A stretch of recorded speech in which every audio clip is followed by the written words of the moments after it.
அவங்களுக்கு தேவை இந்த கதை, இந்த உலக கதை. புரியுதுங்களா? 4 படத்தை எடுத்து திருடி எடுத்துட்டு வந்து இதுல நம்ம படத்தை பண்ணிட்டு நான் ஒரு டைரக்டரா இருக்கேன். ஆக்சுவலா அது அவர் நடிச்ச படம், அவர் தான் முன்னாடி நின்று ப்ரொமோஷன் பண்ணணும்ல. வருது நல்லா. பஸ்ல யாராவது பொண்ணுங்களை இடிச்சுட்டா நான் பேச மாட்டேன், பேக் தான் இப்படியா பொம்பளை பசங்க தள்ளி விடு வழி ஏற்படுத்துறாரா அவர் இடிக்கிறது. நான் பொம்பளை பசங்க எப்படி இருக்கு, செருப்ப கைக்கு அடிச்சு. புது தயாரிப்பாளர்கள் ஏதோ ஆசைப்பட்டு வர்றாங்க, என்ன மாதிரி பண்ணி கொடுக்கணும் இல்லையா? இல்ல அட்வான்ஸ் வாங்கி பாக்கெட்ல போட்டு போயினே அவன் பின்னால பிரிச்சு. இல்ல மேம், டாக்டர் திவாகர் வந்து பாத்தீங்கன்னா அவர் அதான் பதிவு பண்றாரு. மேடம் அந்த வார்த்தை நீங்க நோட்டீஸ் பண்ணுவோம். மேடம் என்ன ரெக்யூஸ் பண்ணி கூப்பிட்டாங்க. நான் கூப்பிட இவ்வளவு தைரியமா பேசுறேன். இவரை கூப்பிட்டு தான் என் படம் ப்ரொமோஷன் ஆகணும்னு நான் எப்படி சொல்றேன்.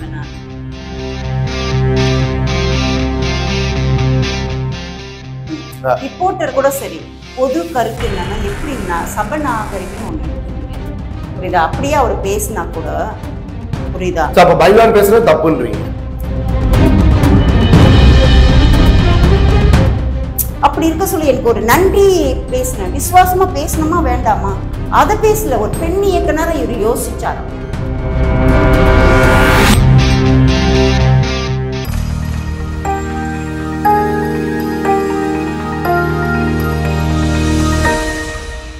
சினிமா நேயர்களுக்கு வணக்கம். இன்னைக்கு நம்ம கூட வந்து பாத்தீங்கன்னா ஒரு பெண் டைரக்டர். இது பெண் டைரக்டர்ன்ற விஷயம் ஏன் நான் செப்பரேட்டா பதிவு பண்றேன்னா, பிகாஸ் இன்னைக்கு இண்டஸ்ட்ரியை பொறுத்தவரையும் ஒரு பெண் இயக்குனர் ஆகிறது அவ்வளவு ஈஸியான ஒரு விஷயம் இல்லை. பட் இயக்குனர் மட்டும் இல்லாம இந்த படத்தோட ப்ரொடியூசரும் கூட. So producer cum director Jayalakshmi ma'am, என் காதலே. எஸ் மேம், நேற்று ப்ரெஷ் ஷோ பார்த்தேன், நல்லா இருந்துச்சு. ஒரு பெண் இயக்குனரா ஒரு போராட்டங்களும் ஒரு ஏன்னா இண்டஸ்ட்ரியில தான் நம்மளும் டிராவல் பண்றோன்றதுனால அதோட வழிகளும் அதோட முயற்சிகளும் எந்த அளவுக்கு தேவை அப்படின்றது நமக்கு தெரியும். ஸோ ரொம்பவே பெருமையா இருக்கு மேம் இந்த ஏஜ்ல. ஸோ ஃபர்ஸ்ட் உங்களோட படத்தை நீங்க எந்த ஒரு எக்ஸ்பீரியன்ஸும் இல்லாம நீங்க பண்ணிருக்கீங்க. ஸோ விஷுவலா பாக்குறது நல்லா இருந்துச்சு, சாங்ஸ் நல்லா இருந்துச்சு. அதுல உங்களோட ஒரு பாடல் வேற நீங்க வரிகள் எழுதிருக்கீங்க. ஸோ அந்த வரிகளும் ரொம்பவே நல்லா இருந்துச்சு. Very happy to see ma'am. So first of all welcome to show. எப்படி மேம் இது போயிட்டு இருக்கு? நீங்க தான் ஆடியன்ஸ் தான் நான் பார்த்து சொல்லணும். எனக்கு தமிழ் படங்கள் கொஞ்சம் அழிஞ்சிட்டே வரா மாதிரி தோணுது. பேரை வைக்கிறது கூட இங்கிலீஷ் பேர் தான் வைக்கிறாங்க. ஸோ இந்த அழிஞ்சிட்டு வர இந்த நேரத்துல இந்த மாதிரி ஒரு படத்தை கொடுக்கணும்னு எனக்கு தோணுச்சு. இந்த ஒரு படம் வந்து பாத்தீங்கன்னா என் காதலே அப்படின்ற டைட்டில் வந்து ரொம்பவே நல்லா இருந்துச்சு. அட் த சேம் டைம் இது வந்து ஒரு ஃபேமிலி சப்ஜெக்டா எனக்கு ஃபீல் ஆகுது. பிகாஸ் ஒரு தாய் மாமனுக்கும் தன் தங்கச்சி மகனுக்கும் நடக்கிற ஒரு அழகான ஒரு உரையாடலா தான் நான் அதை பாக்குறேன். இந்த ஒரு லைன் ஓகே, ஸோ இதை எடுத்து பண்ணணும், இதுதான் உங்களோட ஃபர்ஸ்ட் ஒரு ஸ்டோரியாவும் இருக்கணும்ன்ற ஒரு விஷயம் இருக்கு இல்லையா? ஏன் இந்த ஒரு ஃபேமிலி மேல இப்படி ஒரு பற்று? இது அழகான விஷயத்த சொல்ற. என் காதலே, காதல் என்றது வேற, என் காதலே என்றது வேற. அந்த லே பார்த்தீங்கன்னா கொஞ்சம் அழுத்தமா இருக்கும். ஸோ நம்ம அந்த படத்தின் பேரை சொல்லவே அந்த அழுத்தத்தை சொல்லணும், என் காதலே அப்படின்னு சொல்லிட்டு. இப்பெல்லாம் அந்த மாதிரி லவ்வோ அந்த மாதிரி ஹஸ்பண்ட் அண்ட் ஒய்ஃப் அன்பா தன்னை ஃபுல்லாவே கொடுக்குற ரேர் இருக்கிறாங்க அந்த மாதிரி, ஆனால் ரேரா இருக்கிறாங்க இல்லையா? அதுக்கெல்லாம் அப்பால் பட்ட ஒரு கதையை அழகா இது சொல்லும். மேம் எனக்கு வந்து ஒரு ப்ரொடியூசரா நீங்க இண்டஸ்ட்ரிக்குள்ள வந்தாலும் ஒரு ப்ரொடியூசருங்கும் போது வந்து நீங்க நினைச்சிருந்தா ஒரு இயக்குனருக்கு நீங்க வந்து படம் பண்ணிருக்கலாம், ஒரு கதாநாயகனுக்கு நீங்க தேர்ந்தெடுத்து ஒரு இயக்குனரை தேர்ந்தெடுத்து அவங்களுக்கு நீங்க ப்ரொடியூஸ் பண்ணிக்கலாம். பட் அதை மீறி நீங்க இயக்குனரா ஆகணும்ன்ற ஆசை எதனால?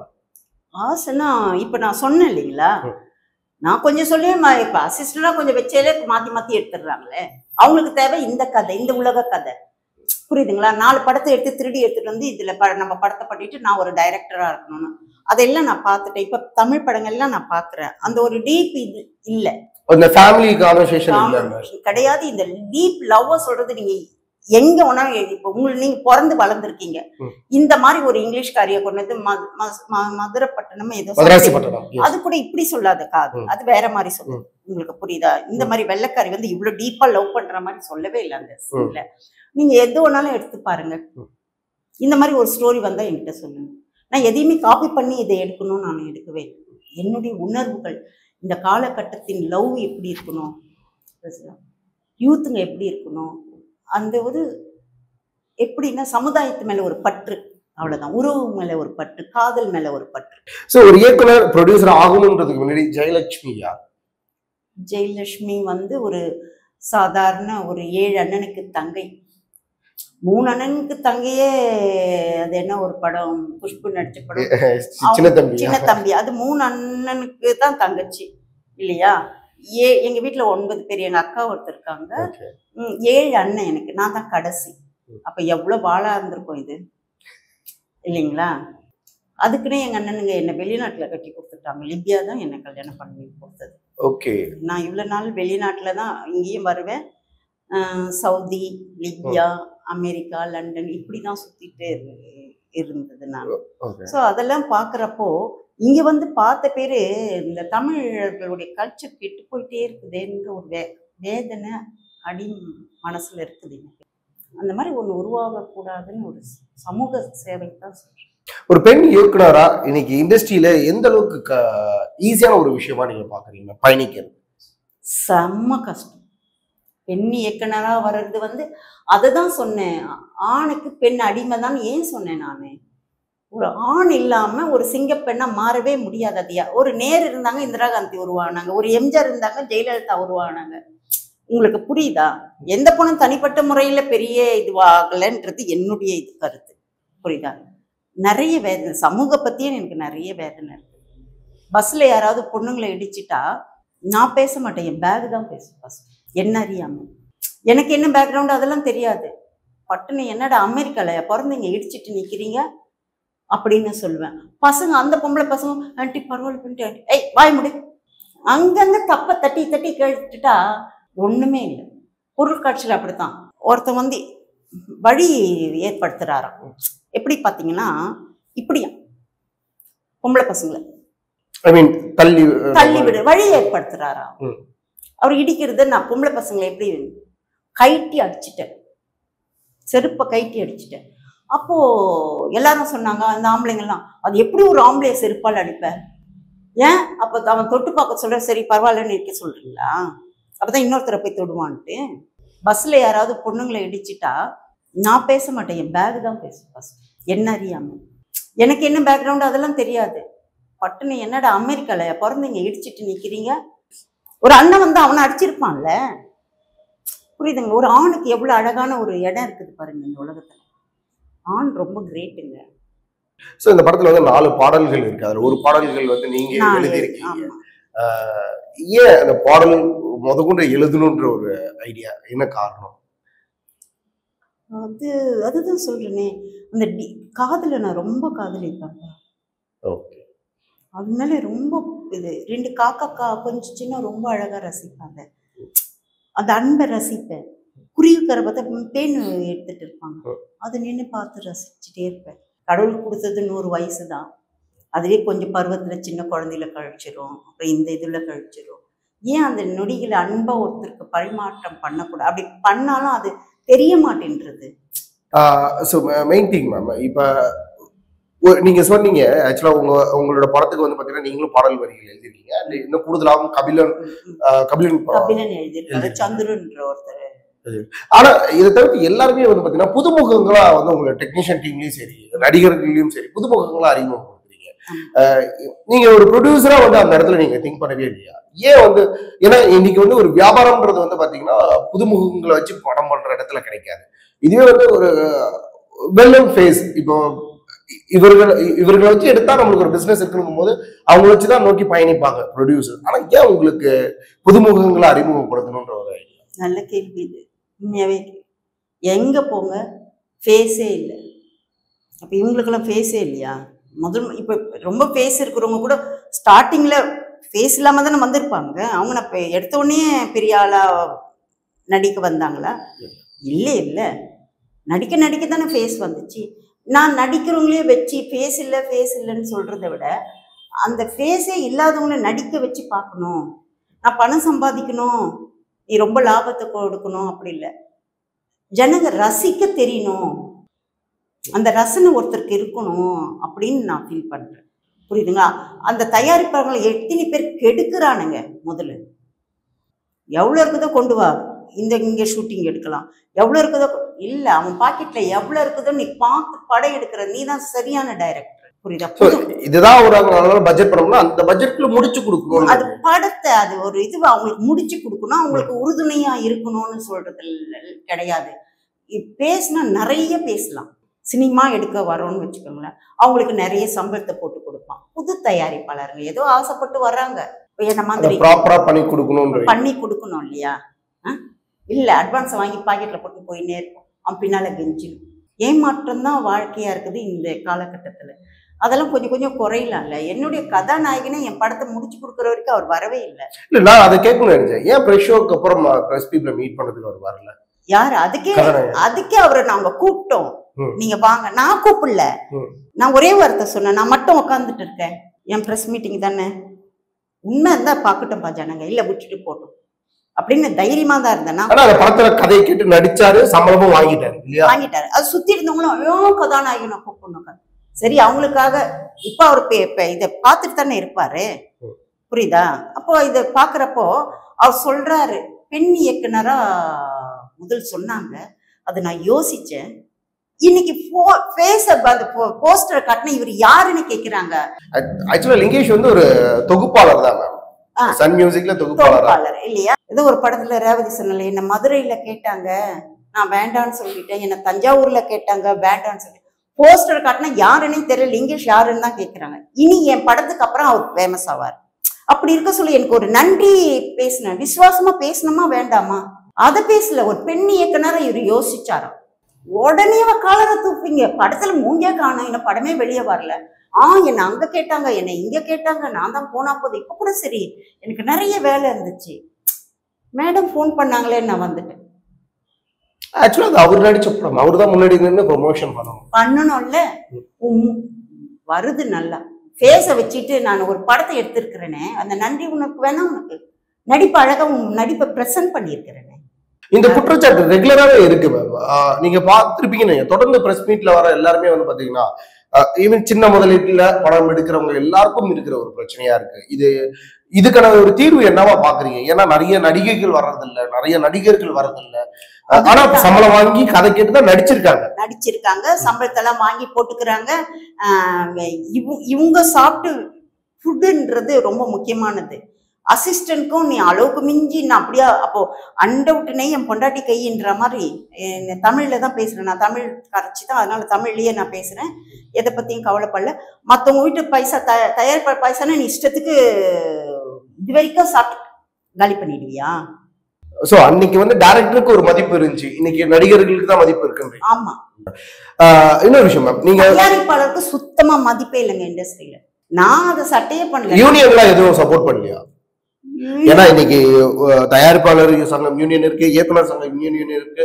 சோ ஒவ்வொரு அதான் சொல்றாங்க, தயாரிப்பாளர் யூனியனும் இருக்கு, இயக்குனர் யூனியனும் இருக்கு. சோ இங்க யாருமே உங்களை சப்போர்ட் பண்ணலையா? ஆக மொத்தம் என்ன திட்டு வாங்க வைக்க போறீங்க நீங்க இல்ல?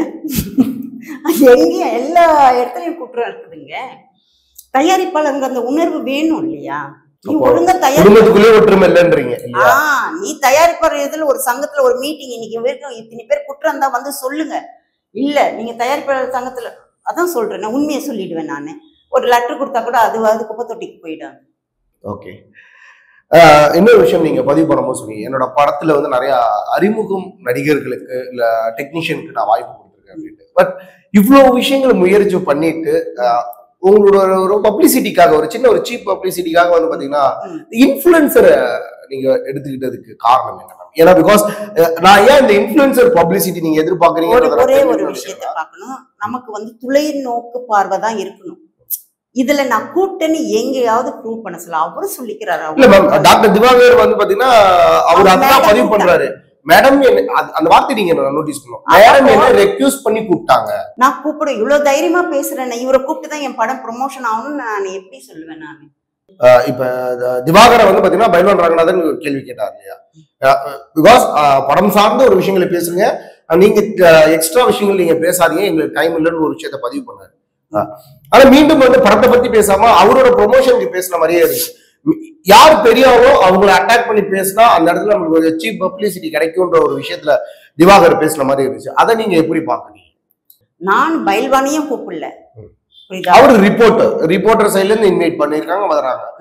ரிப்போர்ட்டர் கூட சரி, பொது கருத்து என்னன்னா எப்படி சபை நாகரிகன்னு ஒண்ணு இருக்குதுங்க, புரியுதா? அப்படியே அவர் பேசினா கூட, புரியுதா? அப்ப பயில்வான் பேசுறது தப்புன்றீங்க? ஆமா, அவர் உள்ள, அதாவது நான் தான் கூப்பிட்டேன். நல்லா பாத்தீங்கன்னா ஒரு பெரிய அவர் ஏதோ பேச நினைக்கிறாரு, என்னதான் பேச போறாரு, சரி கூப்பிடுப்பான்னு கூப்பிட்டதே நான் தான், புரியுதா? இவர் பேசி முடிக்க சொல்லி இவர் என்ன கருத்து சொல்லிட்டு போட்டோம், புரியுதா? ரெண்டாவது ப்ரெஸ் மீட்டிங்லேயே அவங்களே சொல்லணும், ஓரளவுக்கு தான். நானே ஒரு குறிப்பிட்ட நேரம் தான் பேசுவேன், புரியுதுங்களா? அவரை இவங்களை பேச விட்டாங்க, சரி போதும் சொல்லிட்டு அவர் அனுப்பி அதுக்கப்புறம் இவருடைய டாக் பண்ணியிருக்கலாம், அதையும் அழகா பேசியிருக்கலாம், புரியுதா? நம்ம அவரு தப்பா பேசக்கூடாது. இப்ப திவாகர்ன்ற ஒரு நபர் பாத்தீங்கன்னா இன்னைக்கு ஒரு தான் நடிப்பு அரக்கன்னு சொல்றாரு. ஓகே, ஆஸ் எ டைரக்டரா ப்ரொடியூசரா அவருக்கு நீங்க ஒரு நடிகனா பாக்குறீங்க? நான் ஒரு நாயை கூட நடிக்க வச்சிருவேன்ப்பா, உங்களுக்கு புரியுது?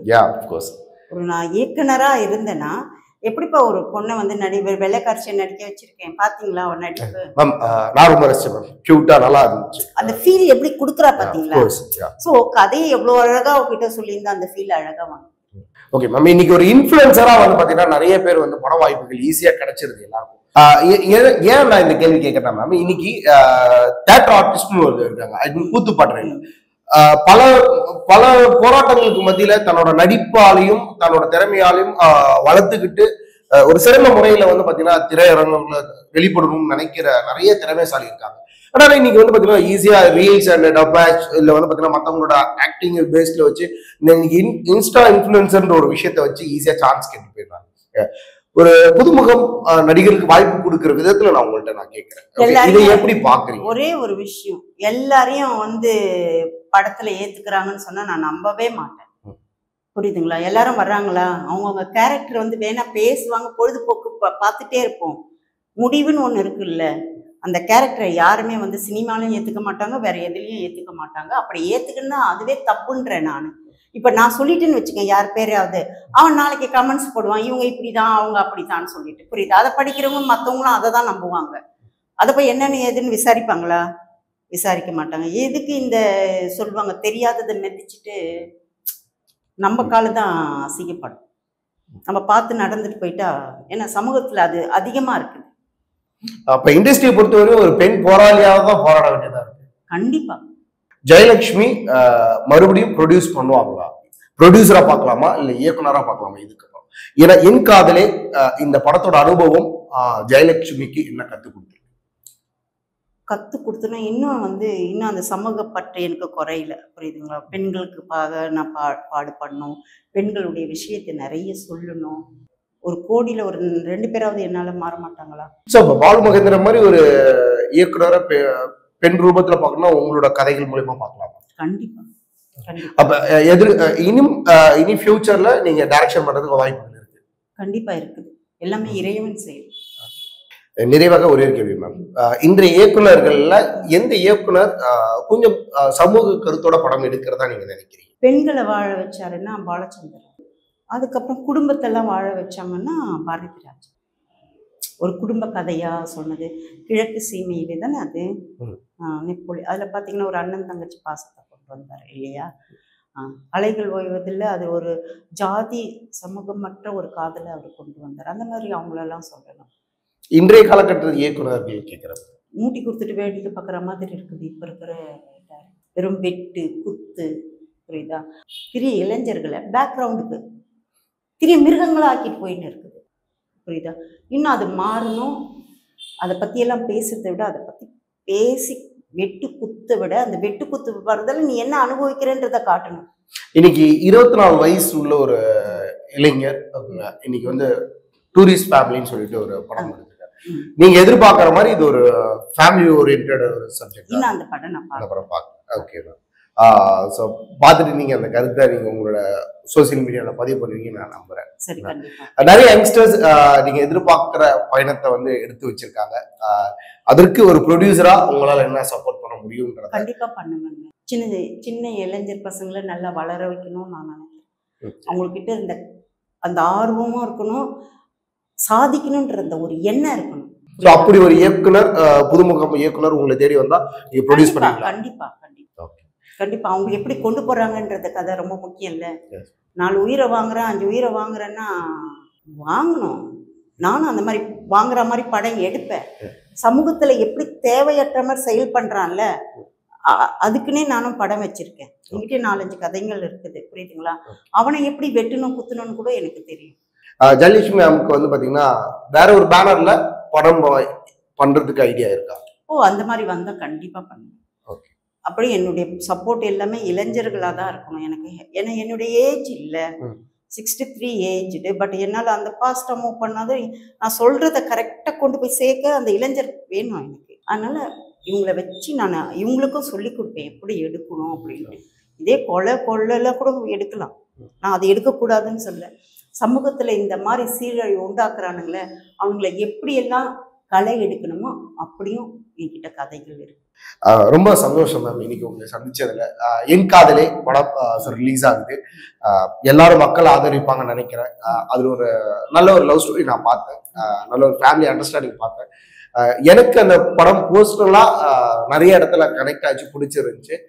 இந்த படம் மிகப்பெரிய ஆடியன்ஸுக்கு போய் சேரணும், வெற்றி பெறணும்னு வாழ்த்து தெரிவிச்சுக்கிறேன்.